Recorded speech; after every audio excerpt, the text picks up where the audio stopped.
You know, my man got too familiar, and I ended up having to whip his ass, man, you know, because, you know, he would step across the line. Habitually, he's a habitual line stepper. I'm not putting my name by that. Hell no. Oh. Here's why. I want the record to show that I am a genius, and you guys would be like, man, but it's cool. I'm not gonna be no sore loser. I'm gonna throw lots of shade for a little bit, and then I'm gonna stop. So it's cool. It's cool. It's cool. It's cool. It's going We'll fine. live. Fine. I can call you the habitual lie stepper. But you know, whatever. All right, man. You know, okay. Just hope y'all listen, man. What? Okay, you know what? Hey, it's fine. It's fine. It's fine. I was super excited, and Electric took his bow and arrow and just shot my ass way down. Just shot me down. Like, ugh. We're live, by the way. Oh, what's up, man? What's up, everybody? Want to do the do? Them tell. Are you the announcer? Sorry, ladies and Is that how we do this? Yeah. Brent's the announcer. All right, cool. listen to my mic. Look at where my mic is, son. Yeah, no, you got the stand I now. got my little Boba Fett extra mic over here. Don't worry about it. Yeah. Oh, So that was one of the things I changed. Yeah, I changed the location of my microphone. So, all right, ladies and gentlemen, welcome to the Habitual Line Steppers podcast, the podcast that never was. To that point, that said, to that point. late to the party, name pending. Been a habitual. I'm gonna keep finding new names until one of them sticks. I'm gonna throw them at the wall every time. To that point, actually, kind of like that. That actually not a bad name. That actually not a bad name. What name was it? Right. To that point. To To that point. Hey, maybe we might change the name of the show. Who knows? You know, let me just redesign everything else. Yeah, we did a soft marketing offline. Anyway, streaming today? No, don't worry about that. Just ignore me. Go ahead. Okay. Today we're going to talk about a topic that is near and dear to all of our hearts. Generational wealth. You want it, some have it. I don't know that anybody is diametrically opposed to generational wealth. Maybe if you don't want kids in the first place, then that kind of goes hand in hand. But then what's the Venn diagram on? I don't want kids. I also don't want money. Because if you don't have kids, you have money. You can be pro-generational wealth and not want kids. It's just not your generation. I think it's good, but I don't want kids. You know what I'm saying? My parents should have worked harder. I always like finding the edge cases, right? The misuse cases. I mean, so what about generational wealth?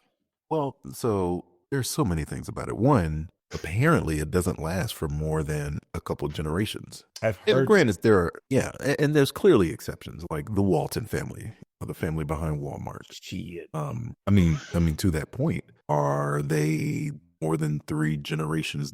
The original Sam Walton was their daddy, so let's see what the grandkids do. Is he alive? No, he been dead. Sam Walton died April 5th, 1992. Born 1929, 1918. Ooh, he was born before the Great Depression. There's also multiple, wealthy families, and they're usually the result of one person starting a business that did extremely well, and then the family taking over that business. So if we go down the list of 10 wealthiest families in the world, and of course, excluding, royal families or autocrats and Sultan. and the third.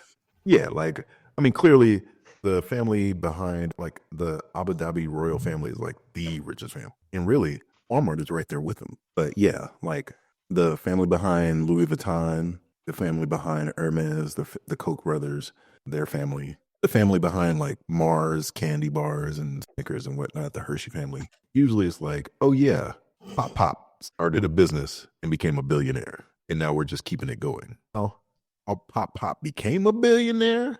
Could be questionable. Some people say billionaires shouldn't exist. I don't know about that. I'm if you made a good business, rock with it. I was explaining to my kids about just a little kid version of the story about the robber barons. And they were like, wait, you could do that? Isn't that illegal? I'm like, it wasn't back then. It wasn't back then. The reason why it's illegal is because of that. So that was hilarious that they were able to figure it out.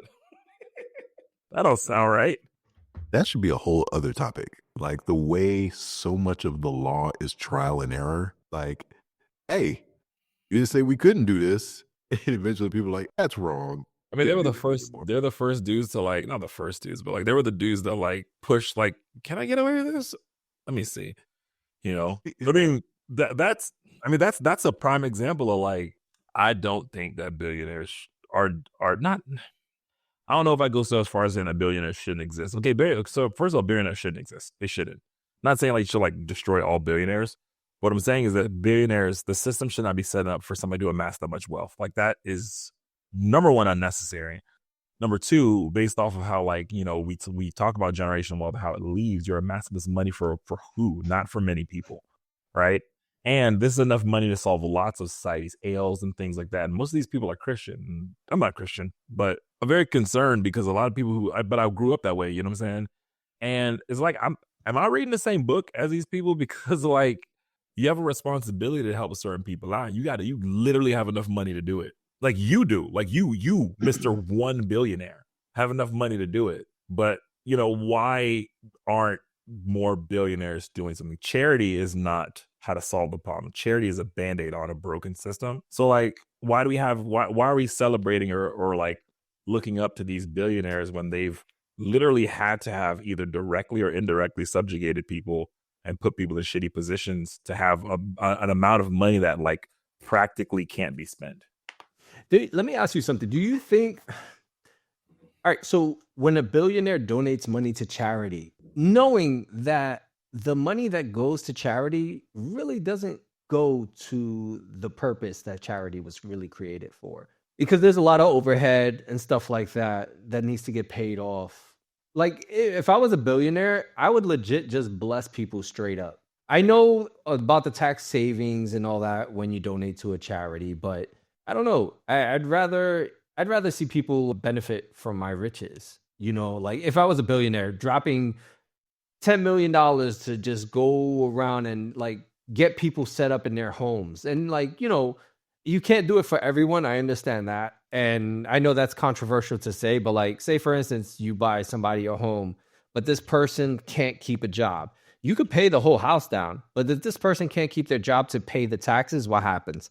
That place gets repoed eventually, which something like that actually happened in my family before, you know? So yeah, I'd rather, I don't know, just an idea, just something I was thinking about. I really have no point right now.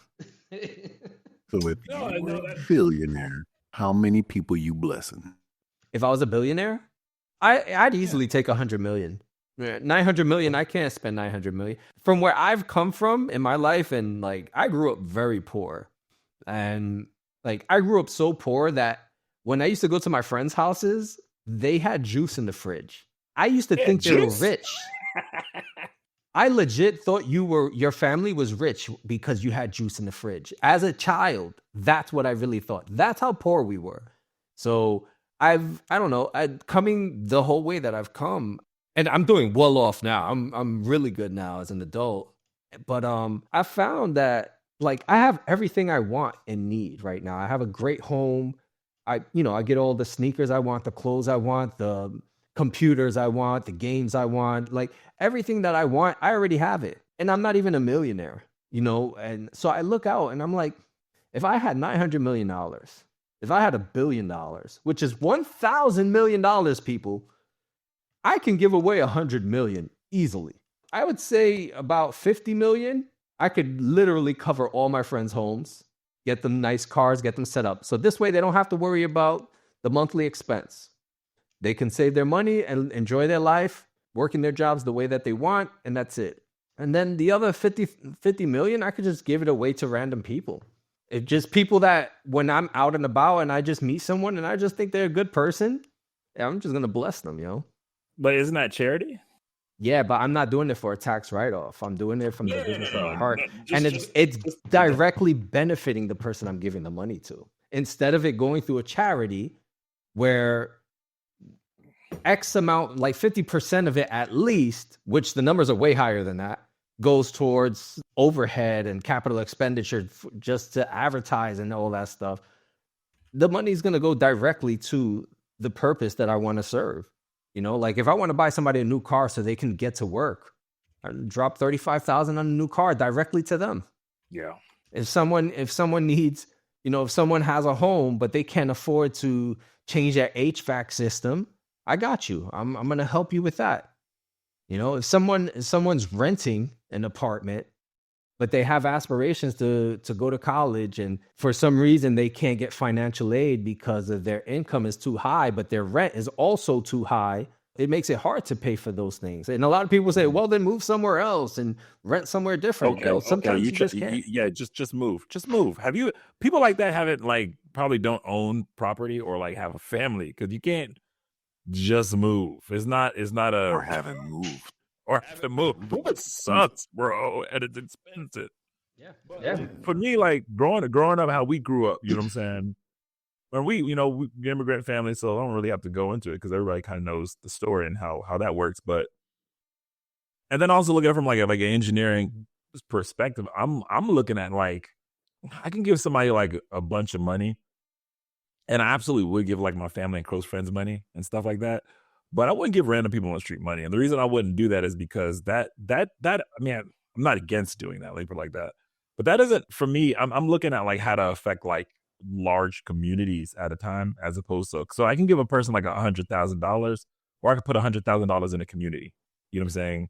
Like we do like I've been part of different service groups and things like that do like development back home in Nigeria and stuff like that, like building wells, like establishing clinics, like getting internet and things like that, clean water and stuff like that. And those things to me, because I'm not looking at America like, oh, let's help the people here, even though I live here and people absolutely need help here. When I think of like how to best impact people, I think of back home. And I think of like Nigeria and stuff like that. And like how do you lift up a community in a place with so much like systemic like insecurity and injustice and wealth disparity and stuff like that. So I wouldn't feel cool giving away like I would probably feel good about it, but like the whole thing that Mr. Beast did, right, where he cured I think 100 people or 1,000 people of blindness. Yeah, he cured 1,000 people's blindness by doing a procedure that takes like 15 minutes to do. And a bunch of people got mad, and I guess a lot of people got mad, but they forgot they weren't realize why they were getting mad. They weren't getting mad at Mr. Beast for doing it. They got mad at the fact like, oh damn, like it's really shitty that we can actually fix people's blindness, and like this service is locked away from people. It's not fair, right? So it's cool that he like these procedures cost like $5,000 each, but like in some places it costs like a couple $100. It's cool that this happened and he cured 100 people. And let's say he paid 1,000 people $5,000 per eye. He paid $50,000 or right. So or 5 million. Sorry, 5 million, right? That's cool, but like if the machinery costs a certain amount of money and the doctor's service and time costs a certain amount of money, then why wouldn't you say, hey, doc, why don't you come work with me? I'm going to pay you $10 million every day you do this procedure for anybody who comes in, anyone. You know what I'm saying? And, $10 million is guaranteed, for a year or whatever, or figure out what that price is. That's a lot better than, hey, here's this random people and you working within the system, because the system is the thing that is kind of jacked up, So charity is good, but like I think a lot of people focus on that charity, and it's like, yeah, but there's like some real issues, and like you can give a $100,000 to like this library, but like, or like this person, oh, this person won the lottery, but like how many people does that affect? And then how long is that effect gonna last, to what, Brent said to begin with?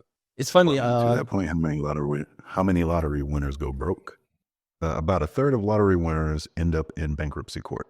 The average person likely to declare bankruptcy within 3 to 5 years of their big win. Jesus. Let me declare bankruptcy then, shit. Well, to that point, some of that is probably folks MC Hammering it. Like, they tried to save the whole city, and it's like, man, you didn't win that much. On the flip side, what you were talking about, like in terms of charity, philanthropy, you do have folks like Bill Gates who would probably still be the wealthiest man on earth. If you just held it. Yeah, he started a foundation. He gives away like the foundation itself has 75 billion endowment. Yeah. And like he's already also promised like, when I'm done, my kids ain't getting this. Yeah. Just giving it all to the like legit, he won money if this was GTA, he had the cheat code for just infinite wealth, and he's like, "Well, done with this. Yeah. Give it away." And his kids Yeah. still be like his daughter's a doctor. She don't need money. She good. If I was, I'd have to I'd die broke. There's no point in keeping it. Right. Make sure whoever needs it has enough, and then, but then the Bill and Melinda Gates Foundation is not perfect. You know what I'm saying? But they do a lot of work that does take care of like systemic problems in certain communities, and African community is not super happy with him because if you don't trust rich white people, but some rich white folk that they do a lot of they do from what I know, they do some work that like is the same type of work that I'm talking about, like needs to be done more. Malaria is something that needs to just be eradicated. Not saying I don't got my eyebrow raised, but yeah. So let me jump. And also don't forget the taxes aspect of it. Like if you were to just give somebody, I mean, really, it's anything. I think the current rule is anything more than 15,000, 17,000. If many more than 17,000, it triggers tax. So yeah, like tax is gonna eat up some of that. I was watching this thing. Just like when you see yeah. Good. I was gonna say when you see those game shows and those people win those cars, like you got to pay taxes on that. Yeah, I was watching this thing on the Extreme Home Makeover winners. They talked to a bunch of them. And they were like, "Yo, worst decision of my life." Yep. The electricity and this and all this. The electricity bill like quadrupled for a lot of these families just because of all the stuff they put in there. And then they couldn't sell the house, and then they'd have to sell the house for pennies on the dollar. It's just crazy. And they went through a bunch of the winners. Wait, Am I extreme right? I home can't drive this car no makeovers? more. So like Yeah. they did renovations on the home Yep. and it made the home less valuable. Yep. I wonder what these renovations were. So it was some like of Pimp them- My Ride, where they put totally unnecessary stuff in the car. Same thing. So a lot of them people were putting like in these infinity pools that were powered by like a motor or like this electrical grill or like these neon lights that have like super high energy consumption.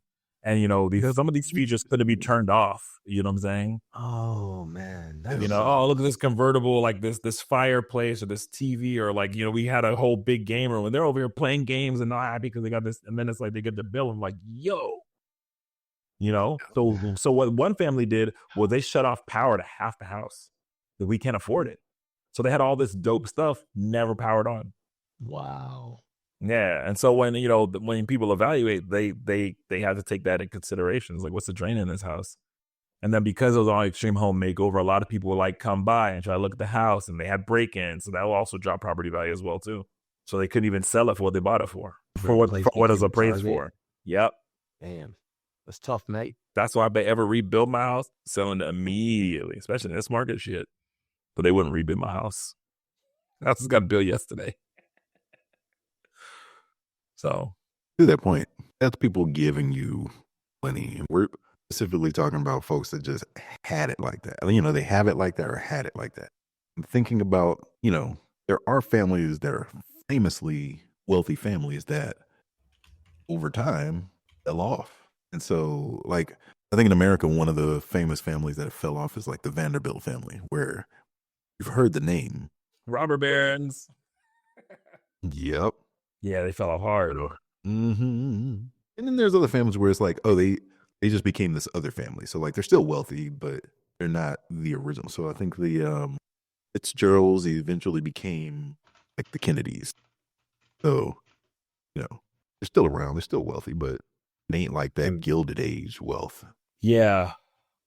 Have you seen like is it Extra History or Oversimplified? They have a good Gilded Age video that talks about those dudes. And for those that don't know, when we mention robber barons, it's like these folks who, yes, you started a good business. Your business was doing like all right, and then you started doing some very corrupt stuff to take it to the next level. They started doing some conglomerate stuff. Like, hey, the shares of my company are worth this amount of money. So what do? Make more shares. Yep. Your shares are worth 100. Then you make more shares, and the share sizes didn't decrease as they made new shares. They didn't do splits back then. So if I had 100 shares for $100, they're like, just make 1,000 more shares, and then boom, we're in business. Yep. Yeah. Instant millionaire. It's like Instant millionaire. Something in the math. Printed. Something in the math of this is not right. Don't worry about that. That's what made my son, wait, you could do that? Like, nope. Well, actually, yes, you could. You could do that back then. To do that then. Yeah.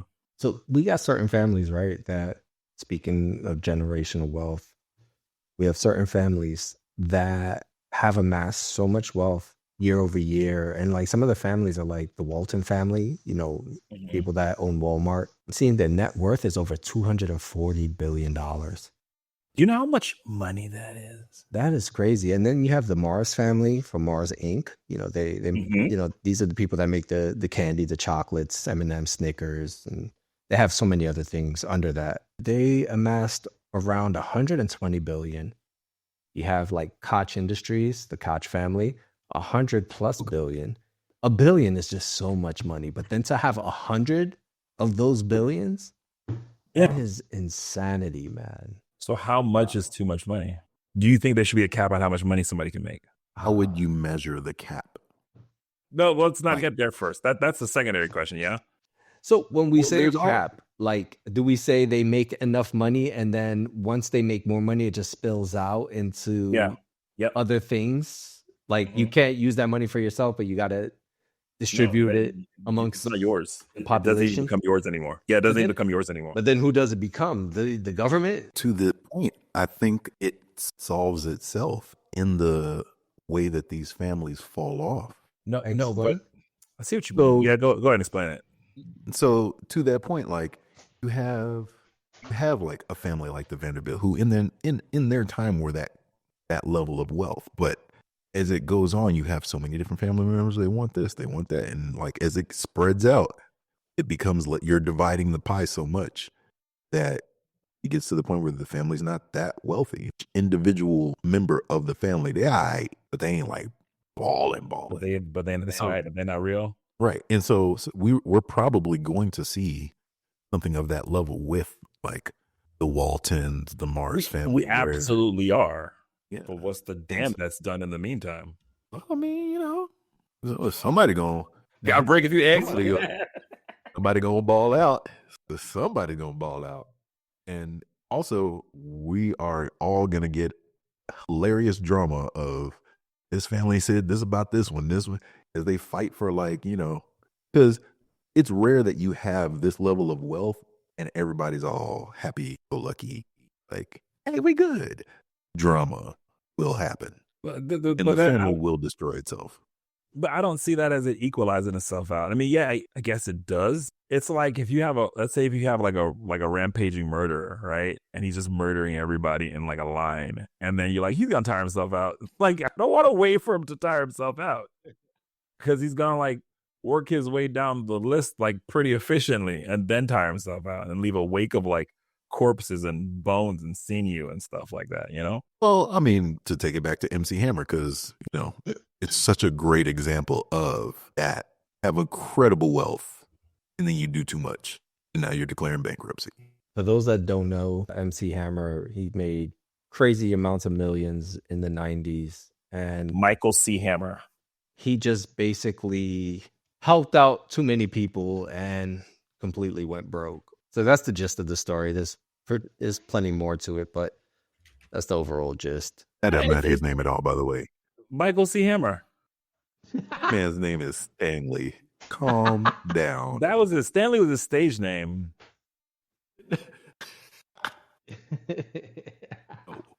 Master of ceremony. Yeah, it worked out perfectly. Michael Charles Hammer. You know? It wasn't just him giving away a lot of his money. Like he was also like he was A lot also of like ridiculously met big house. yeah. Tried to employ the entirety of Oakland on stage. He also like had a gambling problem. that was part of it too. But like, yeah, he did like have an entourage that was too big and all paid. Yeah, he also like didn't file his taxes, right? Like he also, you know, it wasn't just the fact that he was too nice. It was a lot of things that Michael Charles like had going on that contributed to his downfall, you know? Now I gotta Google it to see if his name is really Michael Charles, because now I feel like you're acting up. Melvin. Calling He him like legally changed it to Stanley. Awesome. But yeah, I think even in Bill Gates and Warren Buffett's, like, because Bill Gates got Warren Buffett and some of these other guys to also agree, like, hey, when you're done, just give the money away, though. You won, let the credits roll, call it a day. So do you think there should be a cap on how much money you should make? No, because I think in the end it will even itself out. Electric? Unless It doesn't. teach your kids how to be robber barons. So it's like, hey, you did some, because a lot of people believe, hey, there's no such thing as an ethical billionaire. You can't do it. Why not? Because there's no way you can amass that amount of money without winning at capitalism, dude. Like, you can't do it. You can't do it. You play Monopoly before it's the entire purpose of the game, dude. Hey, man, that's why it's made. I'm like trying high hand in a dice game. Oh, yeah. How about this baby cash? So do you believe that there's no way that a person can become a billionaire without being unethical? I don't believe it's realistic. Well, let me put it like this. I don't believe you can realistically become and stay a billionaire without being unethical. And stay a billionaire? No. Yeah. I think once you make $1 billion, let me try to think about this real quick. Because Cuban became a billionaire like overnight. You know, he sold, I think, WorldCom or something like that. And that deal was made him a billionaire like immediately. You know, so you could probably have a very successful millionaire business and then make a deal and become a millionaire. But to stay a millionaire? Nah. To stay a billionaire? Nah, dude. Like, that's weird, dude. Well, there's like, if I became a billionaire tomorrow, I would likely stay a billionaire for at least a year. Likely. You know what I'm saying? Well, you could live off of the interest on your money alone. Like, all you need is $1 million. All you need is $1 million to do that. All you need is $1 million to do that. Now imagine what $1 billion will do for you. Yeah, like $1 billion would pay off everything. Hey, if you could convince your family, like, hey, look, on Earth, yes. Why don't you do the calculation for a 1% interest rate on $1 billion for a year? It's a stupid amount of money, especially for these people that have 100 billion. So if you have that and you keep that, that's unethical. It's unethical. 1% of $1 billion is already $10 million. Yeah, a year. Like, you can live off of that easily. You can live off $1 million a year. Yeah, easy. Yes. You can live off of $40,000. Yes, exactly. Well, no. Let's be realistic. A person that's a millionaire, they have certain sets of standards. Us personally, we can probably live off of like cash, no after taxes, 40 to 60,000 very comfortably, right? But a billionaire, you remember, their expenses are a little bit higher. They're driving probably better cars. Their houses are probably a little bit better. With the exception of you guys. Your houses are crazy. So that's because they stayed a billionaire, though. That's because they stay. Listen, I'm talking about you have $1 million company. You're doing really well for yourself. You make a deal, and then the next day, you're worth hundreds of billions, but you have in your bank account or whatever, you have like tens of billions of dollars. You don't have $1 billion lifestyle. You have $1 million lifestyle. So you have to grow into that $1 billion lifestyle that you're talking about. And if you grow into that $1 billion lifestyle without taking the responsibility of what that money means and what it can do, I think that's unethical. So to your point, BillBroadcast.com, Yahoo for $5.7 billion. After that, he invested in Uber at $10 million. So he was already a billionaire by then. It's done. That was the one. He made like one big ass deal, and he was good to go. He did a $10 billion investment after he made $1 billion. That's such a drop in the bucket. But that's what he does. But it paid off. That's what he likes. He didn't just invest in Uber. He invested in like Red Swoosh. Red Swoosh got acquired by Akamai, so more money. And like he invested in Weblogs. Weblogs just wants more money. AOL, more money. AOL got acquired by folks. So it's one of those things where it's like he essentially has been what's his show? Shark Tank. Shark Tank. Yeah, he's been Shark Tanking this whole time. Well, yeah, that's why he's on the show. Exactly. Which I love that show, by the way. It's a fun show. But yeah, to that point, that's exactly how it works. You invest in these things before they go public. When they go public, you make crazy money. Yeah. So nothing wrong with that. What we see when we think of billionaires are like these really hardworking guys that are. No, I don't think that. No, not like that at all. A lot. No. All right, but At least- you guys are probably more informed than other people, but there are a lot of people that they see billionaires and they're like, oh, these guys must never sleep. They're always on top of everything and always like cutting deals and this and that. Do you? Mhm. I don't personally believe that. I know they have plenty of assistants that help them do all this. They just make decisions and they can pay people to work for them. I understand that part. Do you think what I'm trying to get to is like that constant grind for obtaining new businesses? Do you think that might be like a mechanism to help ward off any type of anxiety or depression from having everything and anything you could ever want? Like any desire you want, easily at a snap of a finger, you can have that. It's absolutely an addiction to a lot of people, and for some people, a cover for other things. Because you have to be like a certain level of narcissist to do that. You have to be like that crazy or that focused and that selfish to be like more. I think it's a requirement. You know what I mean? And when you do get that billion, if you're that type of person who just wants more, you're not gonna stop there. You're not gonna say, "Well, let me go ahead and fix a bunch of these societal ills." You're gonna buy an election. You're gonna Try to be a UFC star. You're gonna fund COVID research, and then when the world needs it, gonna start charging people instead of giving away for free, like Oxford wanted to.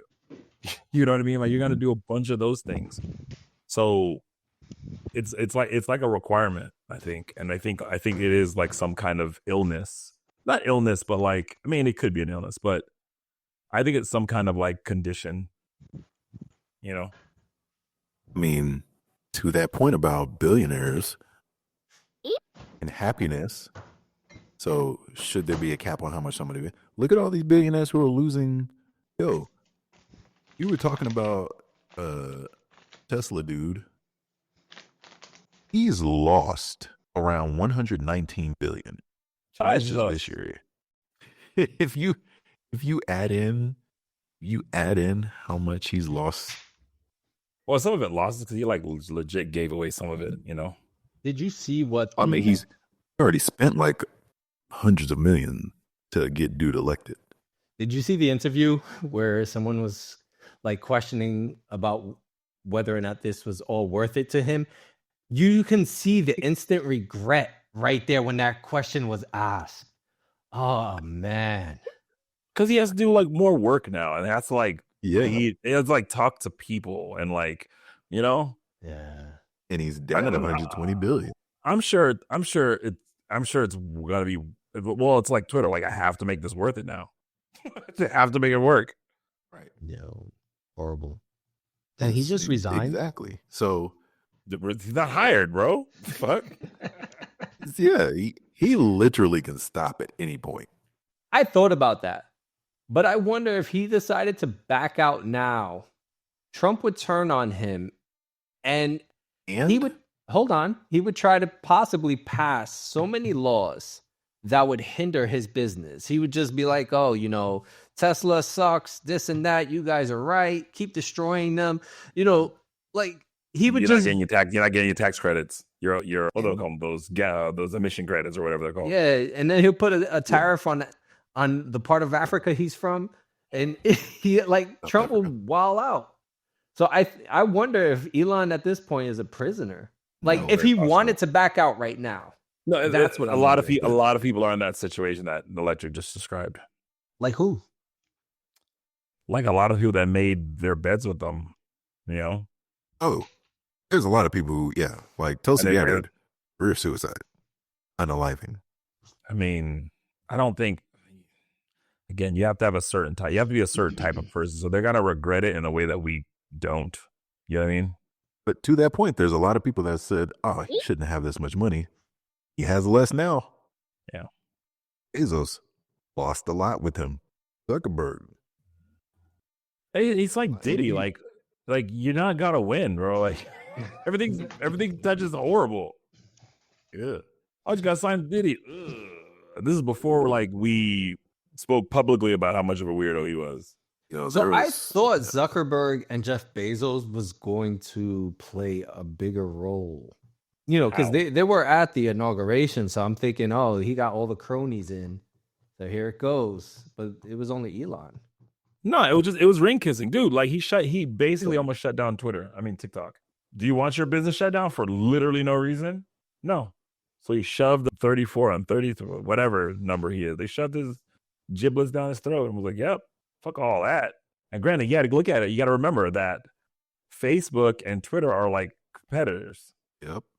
So if he doesn't, fall in line, his competitor is going to have the ear of the president. Yep. So he ain't had no choice but to do that.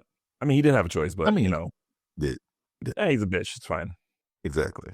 Meanwhile, we're on Discord right now, which is made by ByteDance. Well, it's not made by ByteDance, but ByteDance has a big hand on Discord. Okay. And who's ByteDance? ByteDance is another Chinese company like Tencent. No, ByteDance is the one who. Okay, I always have it backwards. Okay, so Tencent is Discord. Oh, okay. I always get it mixed up. Look it up real quick. So ByteDance owns TikTok. And Tencent is they own it. I thought they were just the major investors, but now they own it. And Roblox and Epic Games and Riot Games, League of Legends and Valorant. Oh crap, damn. They're popping off, bro. Yo, they own Fortnite. They own Fortnite, Roblox, League of Legends, and Valorant. And Discord. Holy shit. Talk about money. Shit. Talk about money. Oh my God. They know literally about Tencent? own the US. No, I know Tencent was a big time player. I think this is the first time I read them all in the list. So who owns all these companies? Tencent or Tencent. Oh, Tencent owns 38% of Discord. It's not outright. But it's enough to be like, That's 33%, bro. And honestly, say haha. You said 30. How much percent? 38. 38%. So the rest of that percentage is dispersed against multiple people. They may be the largest owners. And still buying. Discord revenue is estimated at $879 million for 2024. Yes, I mean, they don't have a very high return like monetization like Nitro is what they sell, and Nitro is not that expensive. And most people that use Discord don't use Nitro. Like we have Nitro on our. Well, I just cut it off, but we had Nitro on our server. Cool server name. Shout out to cool server name. Shout out to Charles Allen. We had Nitro on there, and Nitro gave us a lot of really cool features, but like most people didn't even use them. I used them, but like most people didn't use it. Fortnite made $5.82 billion in 2024. You see, there you go. Discord's a drop in a bucket. Fortnite, bro. Yo, Fortnite, Valorant, League. That's all you got to say. Just walk away. I do not know why Valorant's such a big game, dude. TikTok made $23 billion. Jeez Louise. Yeah, and they almost shut that down. Hey, they're too big to fail, bro. Zuckel's like, I'm good. What you need me to do, bro? Well, don't forget, like Amazon owns Twitch, Mm-hmm. which makes money too. Yep. Oh, Facebook is not even worried about TikTok. They made $164 billion. They're not worried about TikTok. They're worried about the ability to shut a company down. Oh, because they're spying. Like everyone's like, oh, TikTok's spying on Americans. I'm like, okay, and fucking Facebook isn't? Like, Well, not only that, like you literally tell people where you are on the internet. you also know right that. here. You know, You know what I mean? Like, why are you worried about people's spying? You are taking selfies saying, hey, I'm over here. Look at me at this thing. Yeah. Like, you are asking people to follow you. Why are you mad that bots do it? It's like that deep sea thing. Like, who do you want to spy on? You, America or China? Like, pick one. And all of this makes money. So to your point, should there be a cap on wealth? Again, I don't think there should be, because even as much wealth as there is, one way or another, it gets distributed back out. Do you know who Babangida is? Nope. Ibrahim Babangida is a former president of Nigeria. He's one of the most corrupt. Nigeria has a lot of them. One of the most corrupt politicians ever. Hey everybody, Future Uchenna here. Quick correction. The person I'm referring to is not Babangida. It is Sani Abacha. Sani Abacha was president of Nigeria from 1993 to 1998.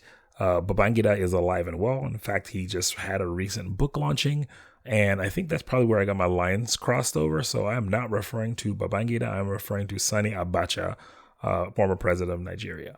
Thank you. He has, I forgot how much money, but he amassed a ridiculous amount of money and he died with it. Like it's rumored to be worth ridiculous. $5 billion. That's dollars. You got to convert them to the national currency. You know what I'm saying? And 5 billion is that number is wrong, dude. Like I forgot how much it was, but it's That's insane. 27 billion, like as of January. Is 7.5 trillion naira, Wow. and it's just gone, just gone. That happens a lot, and it's like, okay, well, there was no cap that was placed on this. There was no check for that, and now because he's pulled so much money away from people who needed it, that the countries like that suffer. People suffer, and even if it did get redistributed, then it's like 20, 40, 80 years, and if it does pass down 2 generations, like 120 years of just suffering. Like, why? Alleged, you never said if you think there should be a cap or not. I don't think so. You make it, but I don't think there should be a cap. But it would be nice if they shared it. So that's what you didn't. With but you never made it. It's not like a billion people bought like your $1 blow pop or Tootsie Roll or something like that, and then you made it and you earned it by that's not how you got it. I look at it like this. If I have an idea, right? Say, for instance, if I come up with a software, I put out that software, and in like 2 or 3 years, the software becomes so popular that there's a company that says, hey, we see where this software is going. We find value in it. Hey, we want to pay you $2 billion for it. And I make the $2 billion. Now someone comes along and says, well, you can only make $500 million off of that because now you have a cap. I would be so disappointed, bro. So like, I don't look at it as, oh, I don't have $1 billion. So hold on, let me finish. I don't look at it as I don't have $1 billion. So someone else can't have it. Like, I never look at things like that. For me, that's hater. Like, that's some hater shit. Oh, I'm put a cap on them. Like, no, they found a way to make that money. They should earn it. They should keep it. So that's how I look at it, because I could one day be that person that makes that kind of money, and then someone's going to want to come and cap it on me. No, I wouldn't like it. So, all right. So I got 2 kids, right? Yeah. And it doesn't happen as much anymore, but it used to happen all the damn time. My son would be playing with a toy, and he would be playing with his toy, and then he would go and he would go to the, toy box, whatever, and get like 3 of those toys and be playing with them. My other son would be like, hey man, can I play? And he'd be like, no. And then he'd be playing, and he's playing with these 2 toys, one in each hand, this other one's on the floor. And his little brother's like, hey, can I play with that one you're not using? He's like, no. And then my younger son starts crying. He's being mean to you. I'm like, yo, dude, just give him the toy. You're not even using it, dude. Just give him the toy. Am I being a hater? Or is my son with 3 toys, one of which he's not playing with, being a hater? Or is my son, who wants to participate and have some of the fun, he's not asking for 2, he's asking to be included, is he a hater by saying you're literally not using it? Like, who's wrong in this situation? I don't like this argument.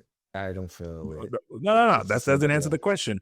Who's wrong in that? Is it the one with the 3 toys, the one with 0 toys, or me for telling him to give him a toy? And I know you've been in this situation before. Wrong in terms of fairness, or wrong? Yeah, fairness. In terms of, I guess fairness is the metric. How did he acquire these 3 toys? He went to the toy box and just grabbed them first. Wait, your son? So the one that has the 3 toys just got to the toy box, got toys first? You just got them first. Yeah. All right. I would tell him to share it. I would. Why? What I'm saying is, for me, it's not the same deal. But why? Why is he not? Why is that not hating on his 3 toys? He earned them. He went there first. My other son, the younger one, could have went there. He didn't put effort to earn them. He just got there first and picked them up. That's not the same thing. That's not the same thing as you putting your time to build a company. We just said that billionaires don't necessarily earn that money. Yeah, exactly. But let's say I said once you're a billionaire, it's easier to keep that money because you can continuously hire assistants. In the beginning, when you're earning money, isn't there kind of like what is that called when the ramp goes up and it's like very hard to get up at first and it goes straight up? I forget the name of that term. It's like a barrier to entry. Well, anyway, it's very hard to make money with a little bit of money. But once you have a lot of money, it's easier to make more money because now you can get the resources that you require to scale up. Right? Once you reach a certain amount of money, it becomes easier to make more money. And Yeah, dropping 10 million on Uber is not a hard investment. It's called interest. You can literally put your money somewhere and not do a damn thing and you make more money. Yeah, of course it's easier. yeah, but like when you're Which goes coming back to from what the we were saying bottom, earlier. Which is it's what hard they as do. hell, bro. So Yeah, which is what that's they why do. But you're making more money. You're not doing anything to earn it. You're literally just making more money. I don't find the That's why problem. That's not your fault. that's why they don't pay taxes, right? That's why they want to keep the tax code exactly where it is. That's why they want to, dude, like they don't. You're do talking shit about to keep something that different money. now. Now you're talking that conversation is a separate conversation than the one we just had. Is it? Is Yes, yes, it is. Yes, it is. And here's why. Now, Okay. because I don't if wanna we do stay it in on the that pod. I don't wanna do it on the conversation, pod. hold on. If we stay on that conversation, now you can start saying, "Oh, well, then you don't agree with them paying their taxes." No, I do agree that people should be paying their taxes, regardless of how much money you make. But what I'm saying is, I don't think they should be capped at how much they make, because you always have to start from somewhere. Unless you were born into it, where your family, was like, "Yo, I got $2 million on this. Start your business." Then you had a good head start, and I can't even be mad at that person. Like you can't be mad at somebody that was born into a rich family. They had no choice, right? So like They didn't do it. They didn't do anything to earn it. you have to. You have to. You have to come up with an idea. You have to have some strategy. The person that was born into the family, they didn't do that. Oh yeah, yeah. But listen, there can be a loser in a rich family. There could be a winner in a rich family. There are people that are poor, that some are just losers and some of them are just winners. So it just depends on the personality type. A lot of people think, oh, just because, and I'm not arguing I've never been rich, but I understand how this is. Like, just because you were born into a rich family doesn't mean you're an automatic winner. You have to have some sort of drive. You have to have some sort of strategy. You have to have some sort of knowledge set. So, and that doesn't come spontaneously. Sometimes that takes effort for some people. You'd be really surprised at how much incompetent, unintelligent, worthless people are at the top of corporate companies that aren't gonna fucking get fired ever. Oh, well, Ever. that I understand. Ever. That is a real thing. No, but you just said even if you're born, you have to have that. Making money though, like No. you're now it's still a different. Now you're doing a different conversation just to try to make your point. Let me tell why it's not. Let me tell you why it's not. My whole point is that a lot of billionaires don't necessarily do anything to make their money. You counter by saying that, okay, well, you got to make a product, and to make a product, you have to have some type of skills in order to make more money. I'm saying that a lot of people that are in these positions are not there based off their merit, their intelligence, or anything. You say, oh, you got to be smart. You have to. No. A lot of people that are in these positions that are billionaires don't do shit, and they continue to make more and more money. So you don't have to have an idea. You don't have to have intelligence, and you can be a loser person, but be winning at the game by literally not doing shit. And I've seen it, and I'm sure Brent, you've seen it as well too. We went to college full of people like this that knew what they were doing for the next 20 years. And maybe to Brent's point, they're going to peter off, in their third generation or whatever. For their generation, they're good. They're going to continue to make more money, and they're fucking stupid. I don't have nothing to say about that argument. Like, I mean, that's not even an argument. That's a statement, and I don't disagree with that. Point. Is that a different point, or is that addressing the point we're talking about? I don't think it's addressing the point. The point was, do you think people should be capped? And I'm saying no. Yeah. But you're justifying why they should not be capped. My opinion is no. I don't think people should be capped. But you would tell the son, yo, give him the fucking toy. Yeah, because it's not the same thing. How? Look at Facebook, right? Dude made a website. There were already MySpace, Friendster, like all of these competition sites, right? Marketed it well in the sense that it was a thing, but someone did. When we found out about Facebook, it was you had to be at a college, you had to sign up with an EDU. It already had the exclusive. It had exclusivity marketing. So like, just so you know, we were in school right next to Harvard, so we were like the 4th or 6th or 7th school on Facebook, because it started from Harvard and it kind of ballooned outward, and it was only college like Boston. like good colleges across Boston at first. And then moving to everybody else is super controversial. Just FYI. Yep. Because, and I remember saying it, we would get the question, "Oh, what's your Facebook?" And we'd be like, "Oh, it's this." Then somebody else would be like, "Wait, what's Facebook?" We're like, "You don't have Facebook? What? You still don't have Facebook? You must be one of those commoners. Where do you go to school? You don't have. Do you go to school?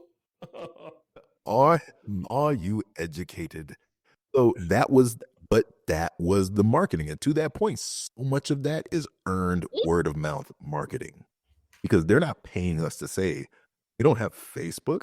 No, we're putting that status on it. Same way, like the same bag that sells for however many hundreds of dollars is also this exact same leather, stitching, and construction and quality as the one that sells for $10 on New York streets. Only difference is the label, like whether or not they put the actual brand on it and what store it goes to, which is why people just buy the one off the street, because they know, oh, like this came from the exact same factory. Oh, the L here is a little crooked, whatever. That said, the company that has built up this, oh, but this is the brand. That's why we charge so much for it. Some of that is simply, oh, people are paying that because they want the status of, oh yeah, I paid this much for this bag. Some of these billionaires, some of the stuff they spend money on, you hear, oh, you spent $10,000 on this watch. Nothing special about that watch, but that watch put a $10,000 price on it to see who would buy it. And now it's a status symbol. So somebody else's insecurity is making the world go round. That said, most of us don't have that type of taste. If we were given $1 billion today, we're not buying $10,000 watches. I would. Because we don't value. I wouldn't. You'd buy Rolex. You would. I wouldn't. And to that point, I know one of the things that I had to learn a long time ago is, how much does my happily ever after actually cost? I know exactly how much it costs. Right? I know exactly how much it costs. Exactly. And to that point, if I was given $1 billion, it doesn't increase in like my spending. You know, a lot of people are like, oh, money can't buy happiness. Shit. You are broke. He said that. Do you think that line is propaganda? I think that line is said by people who've never been truly broke. I think no. I think the opposite. I think that line is said as a coping mechanism for the ones who are broke. Nope. Because no rich person saying the money can't buy happiness. And I do think there's an aspect. People are saying money can't buy happiness. People that are well off say money can't buy happiness. People who are broke, most of their problems are monetary. Yeah, because then you say money can't buy happiness, and then you're like, okay, well, I'm okay being broke because this situation's not changing. No, they're trying to get richer. That's the whole get rich or die trying. You're broke. You're trying to be broke. You're trying to gain wealth. So then why is it that, like, if you have $0 and like $10 million, like that'll dramatically change the quality of your life and dramatically change your life. But having like a 10 billion and like 200 billion doesn't offer any like meaningful improvement to your well-being and your quality of life. It doesn't. Like money doesn't buy happiness. There is a drop. You're happy. You can be happy and broke. At the same time, the problems that come from being broke can be solved by money. The opposite does it improve your? So if you are already happy and broke, being wealthy will improve your happiness. You are not stressed about bills. But do you agree that there's a cutoff or there's a drop off? Like you get to the point there's a dollar amount where you're at a point of diminishing returns. Like you say, you know exactly how much well, I said I know exactly how much, but you know how much your happily ever after costs. At what point in time? Living in my happily ever after. Exactly. So at what point in time does more money not contribute to it? I'm sure that more money will contribute to make your happily ever after happier now. I know it will, right? But at what point do you agree that, well, first of all, do y'all agree that there's a point where more money will not significantly make anything different for you? Yes. I believe that. Yeah. So then why have it? If there's a line that's drawn where any more money does not change anything for you or anyone else, then why have it? I think the fear of scarcity. I disagree. And here, in my point in saying so, is exactly why. You disagree with electric? Yeah, I disagree. Oh, I you disagree with me. I'm like, I didn't say anything. Because I don't think we're grasping how much money is to be made. And so when you get to these billionaires, where like dude lost 121 billion chilling. He's fine. You can't say that about any other number under a B. You only lose 120 million out of your millionaire. You're having a bad day, bro. No, not 120 million. He lost 120 No, billion. I'm saying you can't say that with any other number than a billion. Because if you're a millionaire, you lose 120 million, shit's bad, bro. Yes. Let me ask you though, like If knowing I that have he has $1,000 that much and I money, lose $120, this is a horrible day. Like, but knowing that he has that much money, right? You think that didn't affect him losing half of it? Even though we already know that's an exorbitant amount of money. Like we can't even fathom. If I lose 50 cents off of my pocket, I'm like, damn, dude, I could have swore I had that 50 cents, but I will be fine. So immediately, by definition, yes, it does affect him. Realistically, in the long term, absolutely not. No, it won't change his lifestyle. But this is the whole unless he loses a little more. I said, And do then you has think to there go should be a cap on how much money someone made? I did not put a number out. I did not give a range. I said, should there be a cap? It could be $5 trillion. I didn't say any of that. And you guys said no. But then I said, is there a line at which that you can draw where more money does not change anything for you? And you guys both said yes. I said, then why have it? I have not heard an answer to that question. I gave you my answer. You said I didn't really understand your answer. If you can repeat, You didn't let me talk. scarcity. That's the thing. I said it, but I was immediately cut off. So Brent, let him finish this time. they not saying this is my opinion. I try to sit in other people's shoes and try to see why and how they see things. See how and why they see things. So I can imagine someone who makes all this money and they think to themselves, hey, I want to pass this down to generations and generations and generations. I want to amass so much money that I can go 10 generations deep and my family will never, ever need anything, right? Mm-hmm. How can I do that? Make as much money as I can. This money sounds ridiculous, but this money can never be spent. And then also, I want to account for inflation or even hyperinflation in the future. I want to make so much money that even if the dollar becomes worthless, even if the dollar becomes very cheap, that this will still be a lot of money. That I can transfer this to another currency and still be well off for generations. I can understand that. But I understand. I see your point, and it makes a lot more sense now that Brent gave you an opportunity to finish. Don't be disrespectful, Brent. But the way that people do that and they cover for inflation and stuff is not by holding on more money. They hold assets. Because cash is not going to do anything for you. Houses, great investment. Everybody's always going to need a house. Precious metals. Precious metals, right? So if you're holding on to those things to protect your wealth, you're not holding them in cash. So yeah, you got 1,500 houses. You got a stockpile of gold and silver and emeralds and stuff. You're like, again, we can calculate. I don't know the answer, but it's calculable. How much do I need to stockpile so I'm good for X amount of generations? And I guarantee you, there will still be a crazy surplus of cash afterwards. So why have it? If you have all that other stuff covered.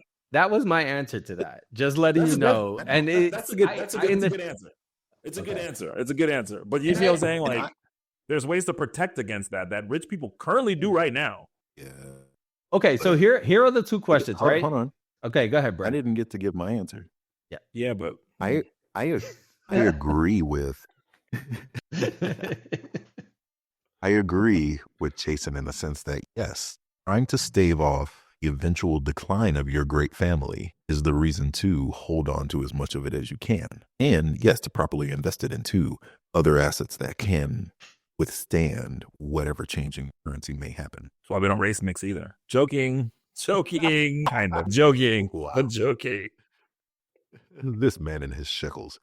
To that point, that's why you have on one hand, great families that did fall off. And then on the other hand, billionaires who felt like, I've hit that number. I'm just giving the rest away. Like Bill Gates would still be the most wealthy man in America if he didn't give away so much of his wealth already and plan to give away even more. That dude wanted money. Billionaire. Do you know who he gave it away to? No, because then you know what he did after that? He convinced other billionaires on his level I don't think he convinced 1% of them to do it. Of course not. But he was only focusing on the people who were like on the top 10 at that point. Which, if it was like works the him, way that it's Warren Buffett, described, that's a good thing, right? But why wait to these old people that can use their cash to preserve their life forever? I mean, they're old. So there's 735 billionaires as of 2023. Approximately 813 billionaires in America as of 2025. Yep. And their combined wealth is $6.2 trillion. Now, I will, for the people that might be listening that don't know how much $1 billion is, if I gave someone $1, if I gave away $1 a second, every second I gave away $1, it would take me a little over a week to give away $1 million. If I give away $1 a second, it would take me over 37 years to give away $1 billion. And a trillion is like somewhere like along the lines of like 40,000 years or something like that.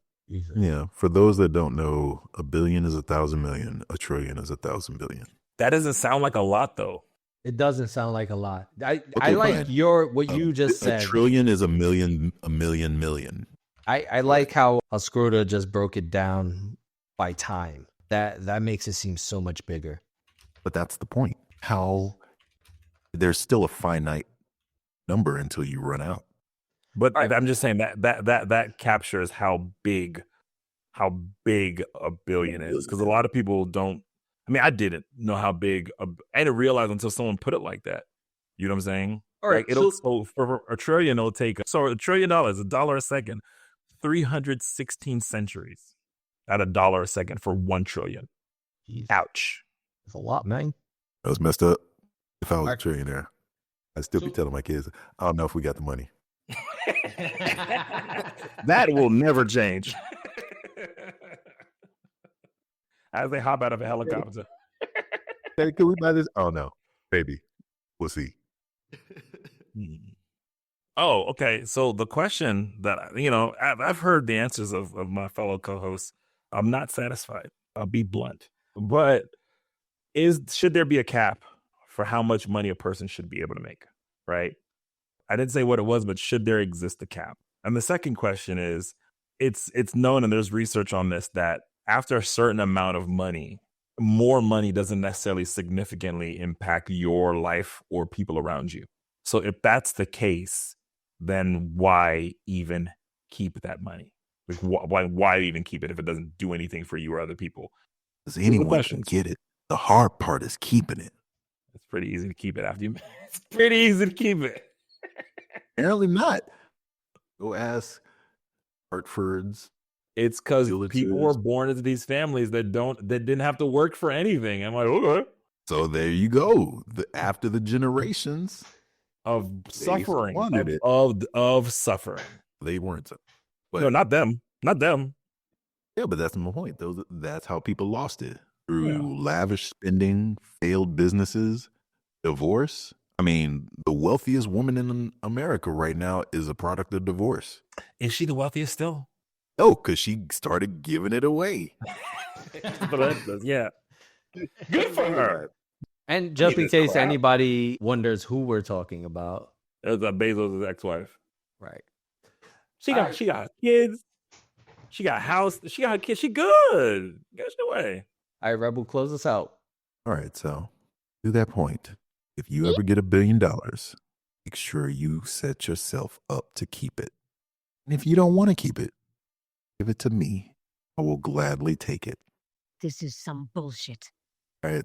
This has been the Habitual Line Steppers podcast. I want to give a shout out to Electric Scroda. This has been To That Point. This has been the podcast that never was. This has been Late to the Party, impending. With that, y'all, at that money. And we want to say have a great day, and thank y'all for listening. I think this is our 7th episode. So 7 episodes. Can we get a... There you go. So if y'all been listening to us, and if you made it to this part of the video, thank you very much for listening to us. We really appreciate it. And we would definitely love it if you leave a comment and a like. I personally will talk to y'all in the chat, in the comments and everything else. And I'm trying to work on stopping saying, and that sentence did not come out right. I'm partly brain damaged, so don't mind me. Never mind me. It is Thursday. We run out of words on Thursday. Shout out to Virgo Season Podcast. Hey. They always like to end, Jade and Ryan. Hey. They always like to end with a joke. So in that vein, I'm going to say, why did the dollar bill need a nap? Why? Because it was a little spent. Ooh, I feel that. Take care, y'all. Peace. All right, y'all. Bye.